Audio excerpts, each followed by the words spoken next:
नमस्कार दोस्तों, जय श्री राम, जय सीताराम, जय जय हनुमान, जय बागेश्वर धाम सरकार। दोस्तों, एक लौंग आपकी जिंदगी बदल सकती है। जो लौंग हमारे खाने का स्वाद बढ़ाती है, यही लौंग आपकी जिंदगी का जायका बढ़ाने में भी आपकी मदद कर सकती है। तो अगर आपके घर में लौंग है तो बिल्कुल बेफिक्र हो जाइए। किसी भी दिन अगर आपने 11 लौंग के 5 महा उपाय कर लिए तो हनुमान जी आपकी हर इच्छा पूरी जरूर करेंगे। तो क्या आप भी अपने घर की परेशानियों से तंग आ चुके हैं? आपका व्यापार भी ठीक से नहीं चल पा रहा और आपकी सुख समृद्धि आपके घर का रास्ता भूल चुकी है।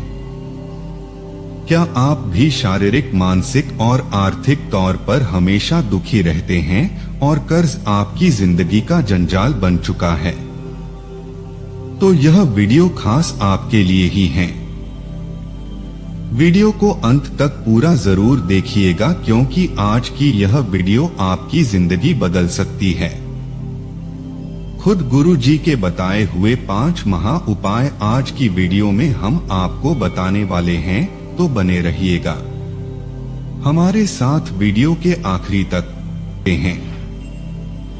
दोस्तों, गोस्वामी तुलसीदास की लिखी हुई रामायण के उत्तरकांड में उन्होंने एक चौपाई लिखी जिसका अर्थ है कि दरिद्रता से बड़ा दुनिया में कोई दुख नहीं है और सज्जन पुरुष के मिलने से बड़ा दुनिया में कोई सुख नहीं है।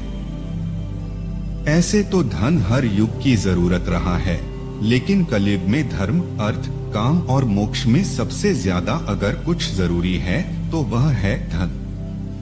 यानी धन के बिना हमारा ना तो समाज में कोई रुतबा होता है और ना ही घर में इंसान की हर छोटी बड़ी जरूरत यह धन ही पूरा कर सकता है।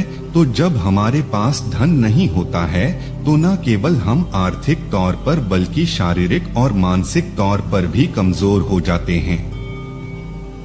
गरीबी वह बीमारी है जो हमारी परिवार की सुख, समृद्धि, शांति और आपसी प्रेम को छीन लेती है। तो बागेश्वर धाम के बालाजी सरकार ने अपने प्रवचन के दौरान इन सभी से छुटकारा पाने का एक बहुत ही आसान तरीका बताया है।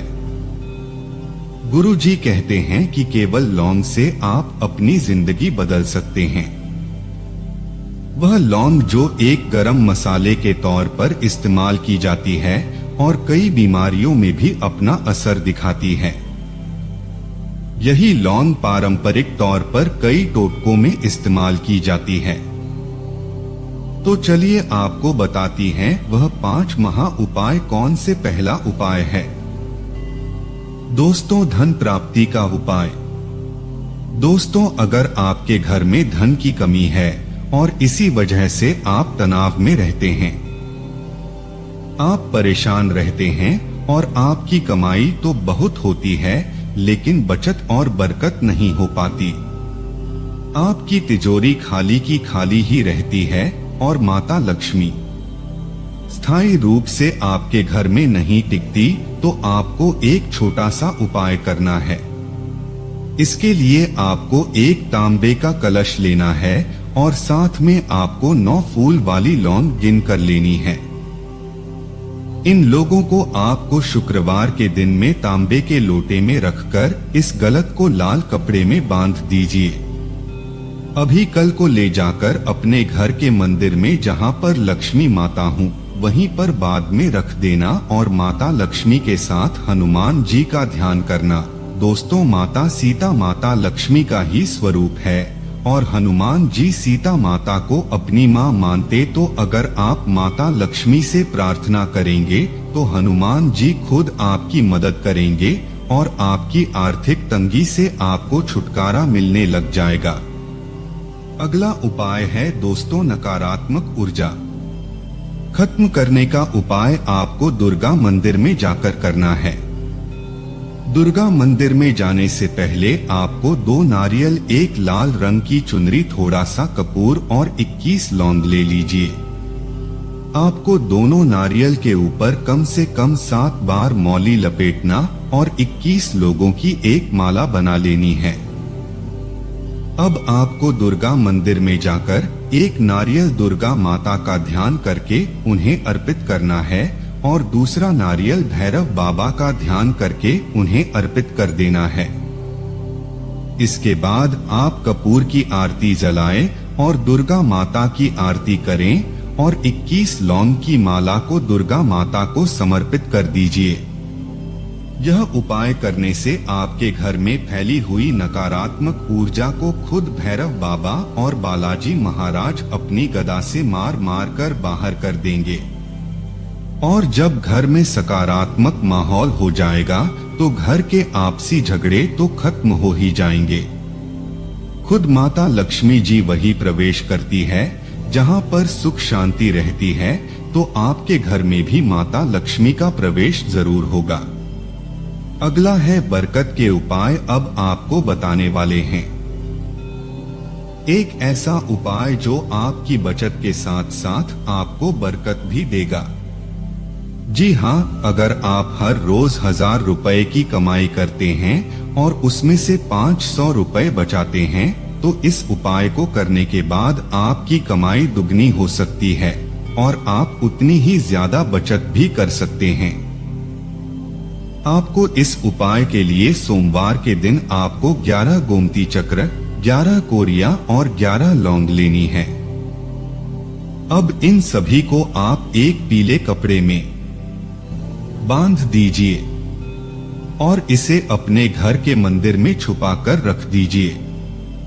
आपको यह काम बिना किसी के टोके करना है और ध्यान रहे कि इस पोटली को कोई भी देख ना पाए और यह पोटली आपके घर में बरकत लाने का काम करेगी और आप पहले से ज्यादा कम आएंगे तो ज्यादा बचा भी पाएंगे, क्योंकि गोमती चक्कर और कोरिया खुद महालक्ष्मी की पसंदीदा वस्तुएं हैं और अगर आप इनके साथ लौंग मिला देते हैं तो यह सोने पर सुहागा का काम करती है और आपको ज्यादा से ज्यादा फायदा पहुंचाती है। अगला उपाय है दोस्तों तंत्र मंत्र को काटने का उपाय। कई बार हमारे घर में तंत्र मंत्र जैसी शक्तियां प्रवेश कर जाती है। सड़क पर चलते हुए कभी नींबू पर पैर पड़ जाता है तो कभी किसी के किए हुए टोने टोटके पर पैर पड़ जाता है, तो घर में कुछ नकारात्मक शक्तियां ऐसी बीमारियां ले आती हैं जहां डॉक्टर की दवाइयां भी काम नहीं करती और बनते हुए काम भी बिगड़ने लगते हैं। लोग घर में परेशान रहते हैं, उनका मन काम में नहीं लगता और अक्सर लड़ाई झगड़े होते रहते हैं। तो ऐसी परेशानियों से छुटकारा पाने के लिए आपको शनिवार के दिन एक पान का पत्ता और पान के पत्ते पर आप 1 पीस लौंग रखकर आपको हनुमान चालीसा का कम से कम 7 बार पाठ करना है और इस पान के पत्ते को पूरे घर में घुमाना है। फिर अपने घर की 7 बार नजर उतार कर एक पान के पत्ते को आप पीपल के पेड़ के नीचे रख दीजिए और 7 बार पीपल के पेड़ की परिक्रमा करिए। आपको पेड़ की परिक्रमा करते समय कम से कम 7 बार हनुमान चालीसा का पाठ करना है और एक आर्टिकल लंबी बत्ती का चौमुखी दीपक जलाना है। ऐसा करने से आपके घर के तंत्र मंत्र खुद हनुमान जी काटते हैं। 5वां उपाय है दोस्तों शनि राहु और केतु के प्रभाव को कम करने का। कभी कभी हमारी कुंडली में मंगल दोष होता है और मंगल दूध की वजह से लोग क्रोधी होते हैं, गुस्सैल स्वभाव के होते हैं और उनकी शादी ब्याह में भी रुकावट आती है। आपकी कुंडली का मंगल दोष तो आपके ऊपर गलत प्रभाव देता है। आपके घर में अनहोनी घटनाएं होती रहती हैं या किसी की अकाल मृत्यु हो जाती है या फिर बार बार दुर्घटनाएं होती हैं, तो इसके लिए आपको मंगलवार या शनिवार वाले दिन हनुमान जी के मंदिर में एक पंचमुखी दीपक सरसों के तेल का जलाना है। इस दीपक में आपको 11 लौंग रखी है और 11 बार हनुमान चालीसा का पाठ करना है। अगर आपने 21 मंगलवार की शनिवार दीपक जलाकर यही उपाय कर लिया तो आपके मंगल दोष के बुरे प्रभाव खत्म हो जाते हैं। तो कई लोग ऐसे होते हैं जो बहुत कुछ करना चाहते हैं लेकिन कर नहीं पाते। अपने जीवन में उन्हें अपनी मेहनत के हिसाब से फल नहीं मिलता, तो ऐसे लोगों को एक पीले कपड़े में 2 लौंग, एक पीतल का टुकड़ा और थोड़ी सी केसर बांधकर अपने पास रखने से उनकी सारी इच्छाएं पूरी हो जाती है। तो यह थे लौंग के वह महा उपाय जिन्हें करने से आप अपने जीवन की सभी इच्छाओं को पूरा कर सकते हैं। इसके अलावा गुरु जी ने यह भी बताया कि किसी देवी देवता को कितनी लौंग अर्पित करना चाहिए। गुरु जी सबसे पहले कहते हैं कि कलयुग के देवता खुद हनुमान जी हैं, तो हनुमान जी को खुश करने के लिए जातकों को हर मंगलवार या शनिवार को हनुमान जी को 108 लौंग की माला अर्पित करनी चाहिए। ऐसा करने से आप जीवन में जो कुछ चाहते हैं वह खुद हनुमान जी आपको लाकर देंगे और आपकी सारी मनोकामना को पूरा करेंगे। अगर भगवान नारायण पर आप लौंग अर्पित करना चाहते हैं तो आप उन्हें पान के पत्ते पर रखकर 10 लौंगा अर्पित करिए। इसके अलावा गणपति को पान के पत्ते पर रखकर 8 लौंग अर्पित करने का विधान होता है। माँ दुर्गा को 6 लौंगा अर्पित करने का विधान है, और अगर आप माँ सरस्वती को लौंग अर्पित करना चाहते हैं तो आप पान के पत्ते पर रखकर 5 लौंग अर्पित करिए, जबकि महादेव की शिवलिंग पर केवल 2 लौंगचा खाना बताया गया है। तो यह थी लौंग के वह महा उपाय जो गुरु जी ने अपने भक्तों को बताए। हम उम्मीद करते हैं कि गुरु जी की बताई हुई यह बातें आपको जरूर